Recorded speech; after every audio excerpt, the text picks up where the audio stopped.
and welcome back to those who have already previously joined us for Liberty Online. And if it's your first time, then welcome. If you want any more information about Liberty, then why not like our Facebook page, or you can subscribe to our YouTube channel. But for now, sit back and let's watch part 2 of Phil's message, Mask or No Mask. Well, it's quiet in here today, isn't it? Very quiet. So we will make up for that, for quiet numbers in loud voices, even though I can't say that because you're not allowed to shout out at all. Amen. Everyone say amen. Anyway, we have been doing our 2-week series, Mask or No Mask. And I do want to just say to the people at home, hello to everyone watching at home. We have far more people who are watching at home than are in the room. And we wish you could be here, and if you can be here next Sunday, 10:30 a.m., Carnegie Room, Thetford. If you're in Thetford or near Thetford, then come along. We just want to say hi. Why not put in the messages in the comments section where you're watching from at home if you can, whether that's from a Liberty family and you're just not able to get out, or another church in the town, or perhaps even if you're from the USA, used to be with us, and you're watching us far from there. Everyone say hello with their hands. Everyone's waving. Wave, everybody. He's waving. What is that from? It's from Catchphrase. That's right. Love that show. So, Mask or No Mask? Here we go. So last week we started a 2-week series, just a mini series, and we asked the question, mask or no mask? And we weren't talking about COVID masks, even though most people in the room are wearing masks. And I suggested that we all wear masks. I don't mean with COVID, but in our life, we all wear masks. And I posed this question: why do we wear masks? Why is it that we wear masks? And we read some scripture from Samuel about how people basically judge by the outward appearance. That God said to the prophet that people judge by the outward appearance, but God judges the heart. And we understand that people judge by the outward appearance, and that's why we feel pressured to wear a mask, because we know it. We know people judge us by our outward appearance. And I suggested that we hide behind masks. And I finished by asking the question, what mask are you wearing? What mask are you hiding behind that you need to take off? And I suggested perhaps it was time to take off your mask. So you're all caught up if you weren't here last week or you didn't see last week's at home. And so I'll start off before we get into the message, just with a little oversight of me over the last few years, and really from when I was born. I think I was quite a lump when I was born. We have our fourth baby down here, 8 pound 2. Anyone heavier than that? Can anyone raise that? I was 8 pound 10. Anyone beat that? What were you? 9, 7.5. That's not a baby. That's a toddler. 9.13.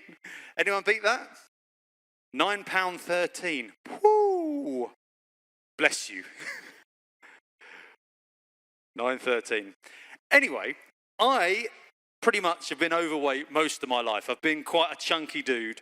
And if you are or have been overweight, then at all, you'll understand this principle. And it's one we learn really quickly, that it's much easier to wear bigger T-shirts than it is to lose weight. Amen? It's much easier to wear bigger T-shirts than it is to lose weight. And in fact, you know, my wife will let you know this, that for years I thought my clothes were shrinking. Like I was like, every time, like, you shrunk my T-shirt in the tumble dryer, because she put nice T-shirts in the tumble dryer, and I'd be like, you're shrinking my T-shirts in the tumble dryer. They weren't shrinking. I was just getting fatter and fatter slowly over time.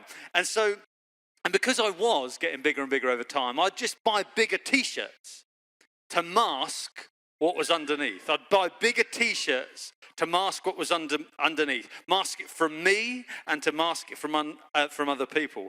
And if I'm honest, probably to avoid the hard work required to actually do something about the thing that I was masking. So I was wearing bigger T-shirts to mask something that I had a problem with, that I couldn't be bothered to deal with. Until last year, and I lost weight a couple of times over the years, but last year I lost 5 stone.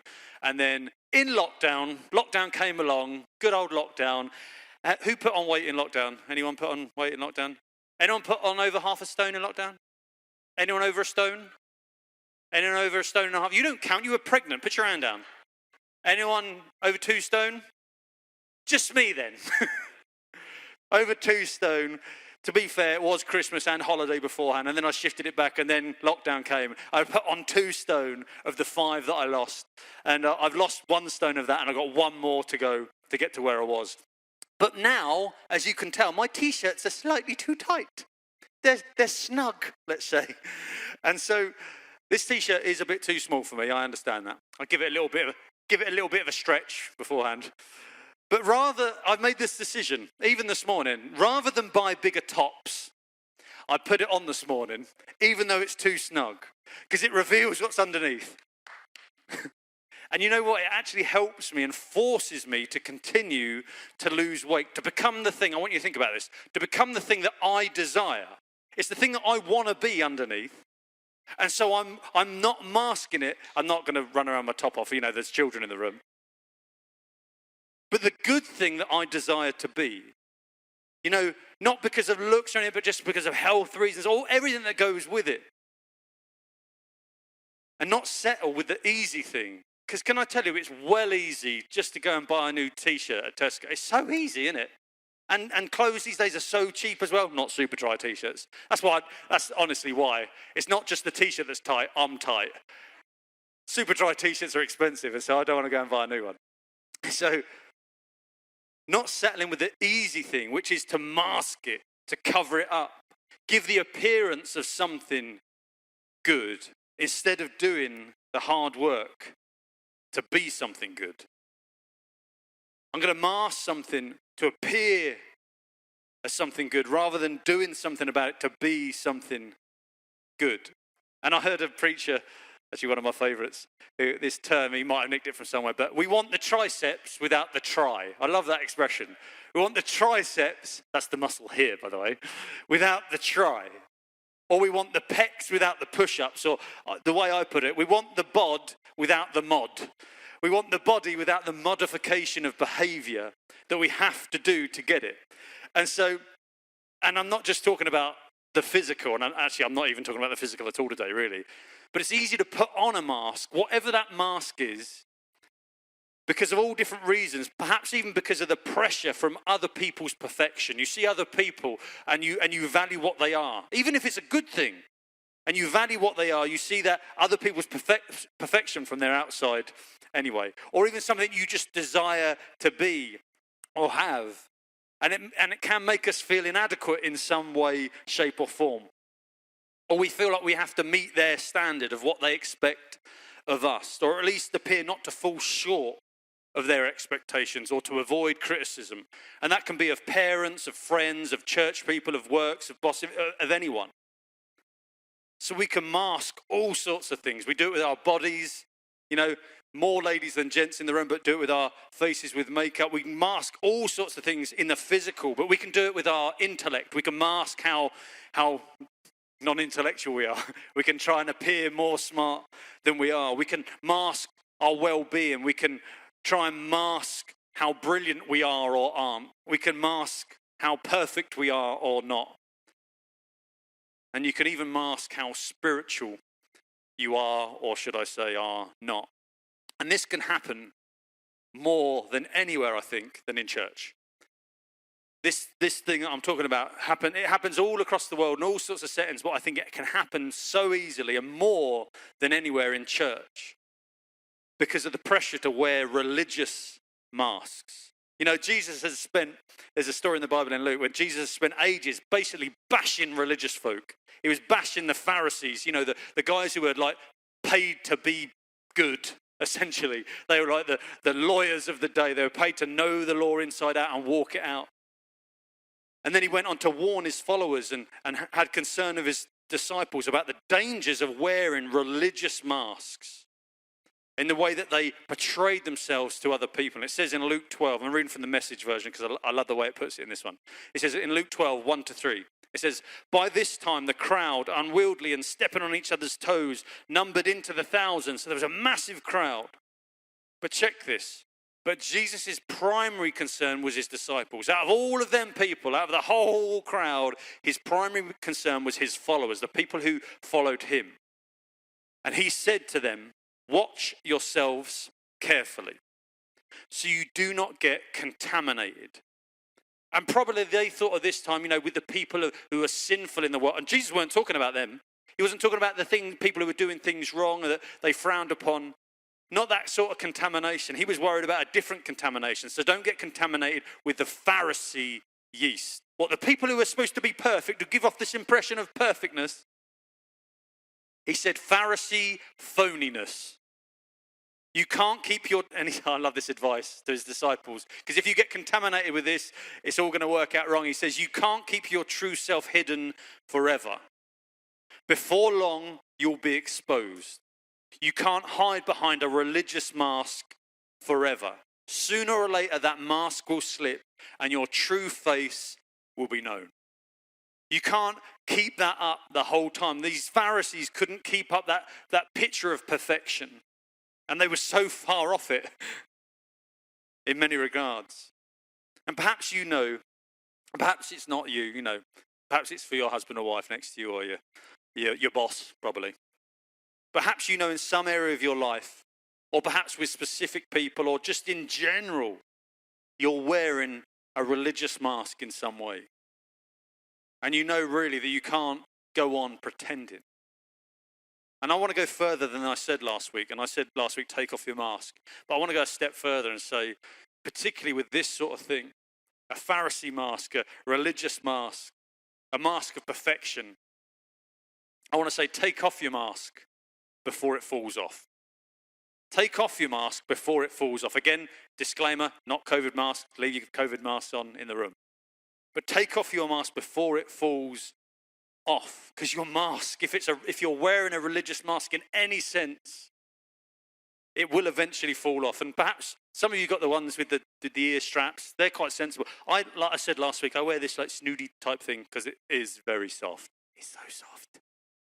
But the thing is with this one, the elastic's slightly going as well. And so the other day I was walking around Aldi and I had Lottie, no I didn't, I had Skylar on one hip I think, and I had Ava on the other hip, and I was walking around doing some shopping, and then my mask started slipping down my face until it was on my lip. And so I had to say, Ava, I didn't bother with Skylar, she'd have just pinged it in my face. But Ava, she's very kind and caring, aren't you, darling? She gently placed it back over my nose, and it kept falling down over and over again, and she kept placing it up. And eventually, if you wear a snood, it's going to, just from walking out life through Aldi, it's going to slip. And the same with our religious mask. At some point, it's going to slip. And Jesus gave his advice to his followers. Don't bother wearing a religious mask, because at some point, it's going to slip. It's going to fall off. You can't hide it forever. And I think it's easy, we can read these stories. I think so often I read the Bible and I'll even read something about one of the disciples, like Peter done this, and you think, what an idiot, why did he do that? Or you think, Thomas, doubting, he's so doubtful. We can look at them and judge them so harshly. And we can particularly do it with the Pharisees, because Jesus didn't have a lot of good things to say about them.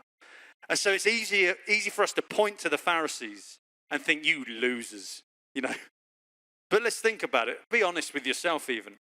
But they were just playing the game that many of us fall into, or have fallen into in the past, or are even in right now. Wearing masks to not actually have to deal with reality. Wearing a mask so we don't have to deal with the problem. You see, I think most of us wouldn't be happy if governments around the world just said, you know what? Everyone's got to wear a COVID mask forever, and we're not going to do anything about the problem. We're not going to try and solve it. You've just got to wear the mask forever. Most of us would be like, nah, I'm not on board with that. We have to deal with reality, to deal with what's underneath, instead of whitewashing our tombs. And Jesus said them words about the Pharisees before, about these whitewashed tombs, basically graves that are nice and white and beautiful on the outside, but underneath are rotten and dying inside. And so I want to say, take off your mask so you can deal with what's underneath. Take off your mask so you can deal with what's underneath. It'd be like me. I had a shave this morning because I get told off if I go more than a day without a shave, because Steph hates anything stubbly at all.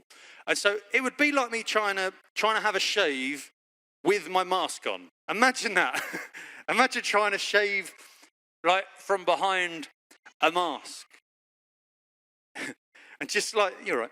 Just like the story of me losing weight at some point, a couple of years ago, February 2019, when I started, I made a decision. I had to stop buying bigger t-shirts to mask what was going on, and started actually the hard work, and believe me, it is hard, it's still hard, of transforming into the likeness of something I wanted to be. I had to demask and start working hard to transform into the likeness of something I wanted to be.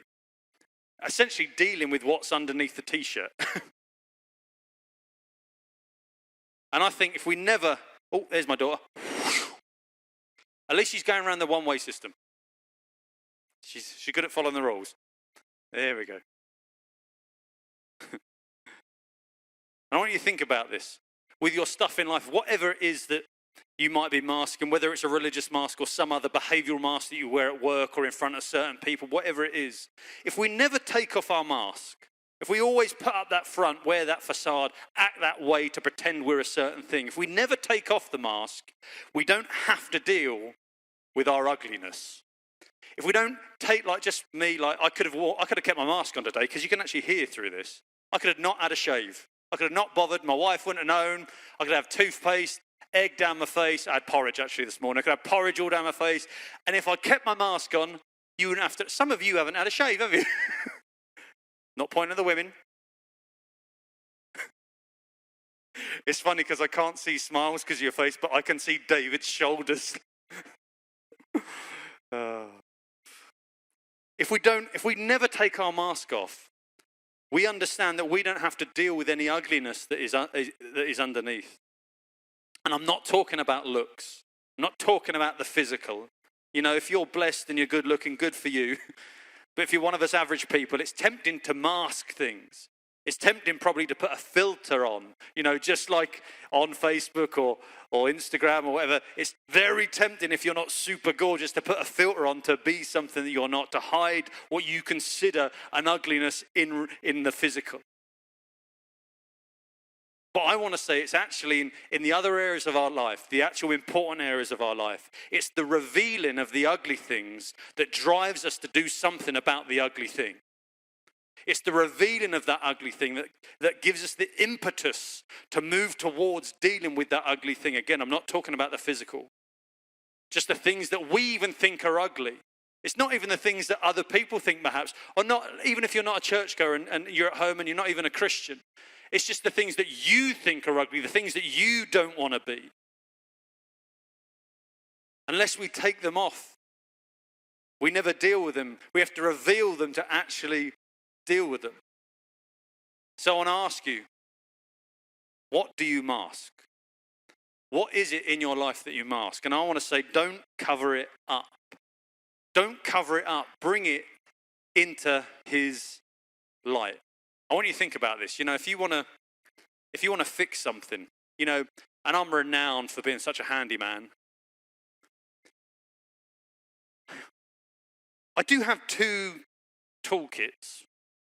Are they called toolkits? I've got kits of tool.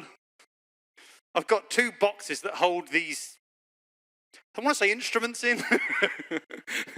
As you can tell, I'm not very handy with the handyman stuff. But I do understand this principle. If you want to fix something, or you want to put something together, or you want to build something or clean something really well, what you do is you shine a light on it. You shine a light on it so you can actually see. No one puts a flat pack together in the dark. No one tries to fix a car in the dark. You shine a light, a bright light on the very thing that you're trying to deal with. So you can see every part. So you can be like, let's have a look what we're working with. And I think it's often not until you bring stuff out in the open, bring something out into the light for at least one other person to see. Because this isn't about me saying you should be completely maskless all the time in all your life. Like I've got a tight t-shirt on, yeah, but I'm not here with my t-shirt off saying, look, this is me, I'm trying to lose weight. This helps me because I don't want to be jiggly and, Yeah, I'm not saying we should do that with every area of our life, with every person. But what I'm saying is if we don't reveal it to anyone, that we perhaps won't ever deal with it. And it's often not until you bring stuff out into the open for at least one other person to see that you can deal with an issue. And I think that's why James, essentially the brother of Jesus, gave us these words. In James 5:16, I read from the Living Bible, it says this: Check it. Admit your faults. And other translations say, confess your sin. So different translations put it different ways, but admit your faults. If you don't, you struggle with the word sin and you're new to church and you don't really get on board with that, I like the Living Bible version. Admit your faults. Admit the things you do wrong. Admit the sin in your life. Check it to one another. Not just to God.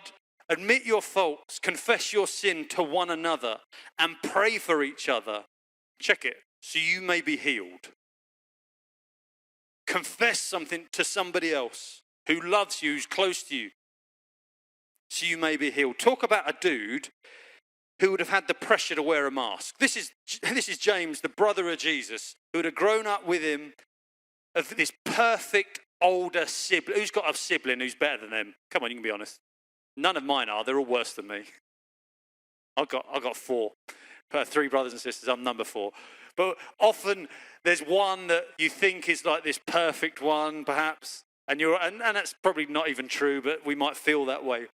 But James had that. He had this literally the perfect brother, and he probably felt the pressure of wearing a mask to meet up to that standard. There must have been a pressure there.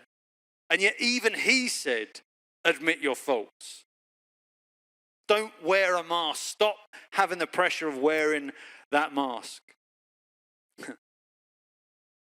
And I've learned this in life, and I really have, especially with my good friends, but them with me particularly. I've learned this, and we need like some sort of siren, an offense siren. Are you ready for this? It's not a point that's going up on the screen. It's just going directly to your heart. Are you ready for this? The closer you get to people, the uglier they are.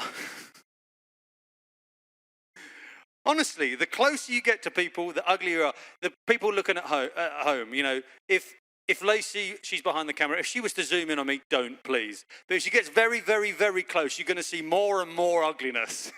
Believe me, I'm surprised you can't see the nose hairs from there already. But the closer you get to people, the uglier they are. And what I mean by that, I don't mean that people don't have beautiful things about them. I'm not talking about physically either. I'm talking about the closer you get, the more imperfections you can actually see.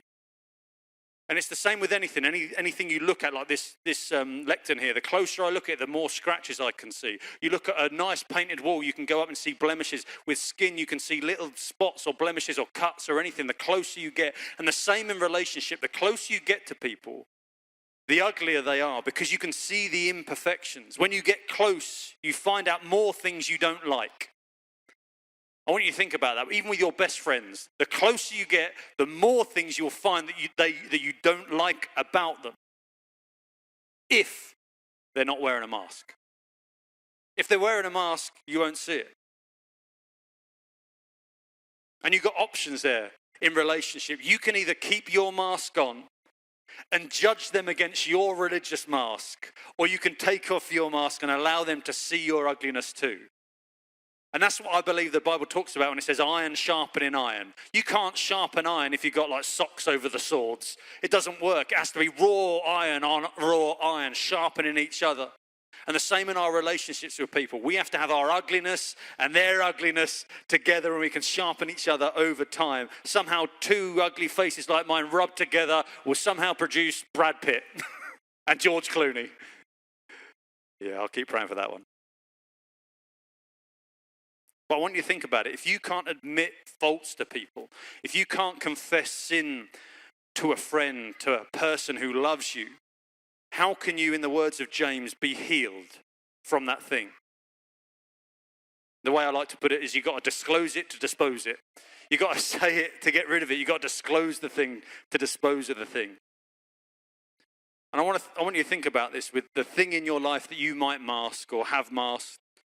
I'm sure there's no one in the room that does this, but perhaps you talking to someone about the things that you have hidden or the things that you bury deep in your soul or your psyche. Perhaps talking about that thing will finally be the act that helps you deal with the thing that you're masking. It will actually be the thing that gives you impetus. The revealing of it will be the thing that helps you lose weight, to help you deal with whatever thing you're masking. It may just give you the impetus to allow God to come in and do what only he can do and transform you into his likeness without the need of a mask. And I want to finish on this scripture that the Apostle Paul wrote a letter to the Corinthians. And it's a picture of what Jesus' followers should look like, if you like. In 2 Corinthians 3, verse 12 and 13, and we'll just skip through this. It says, since we know that this new glory will never go away, we preach with great boldness. And he referenced back to Moses. And not as Moses did, who was a dude who saw God, saw the glory of God, and his face started shining. It was awesome. But he done this. It says, who put a veil over his face. Check this out.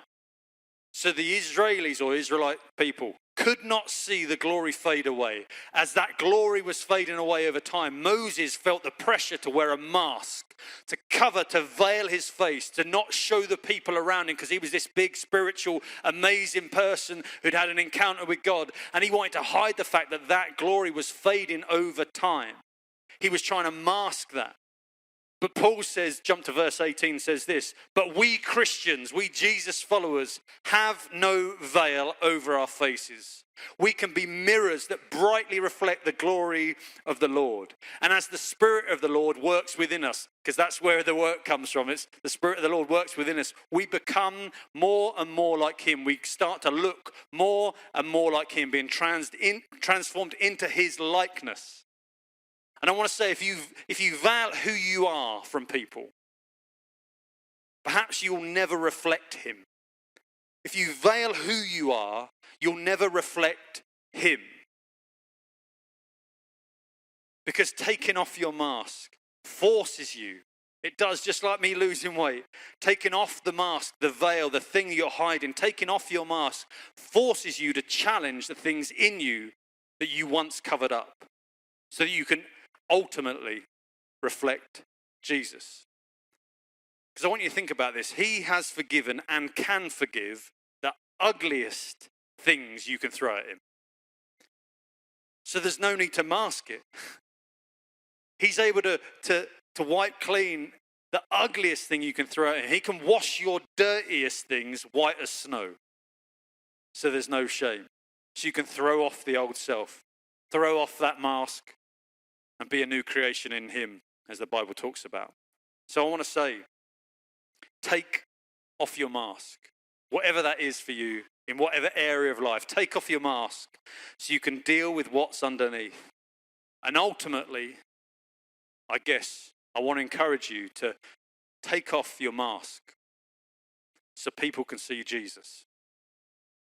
It's to take off your mask so people can see Jesus. And hopefully that answers the question of this mini-series, mask or no mask. So that was the final part of Phil's two-part message, masks or no masks. If you're free next Sunday, then why not head down to the Carnegie Room at 10:30 to check us out in person. We are fully COVID safe and compliant with the government guidelines. But if you do want to know how we are keeping you safe, then why not head over to our website for more information.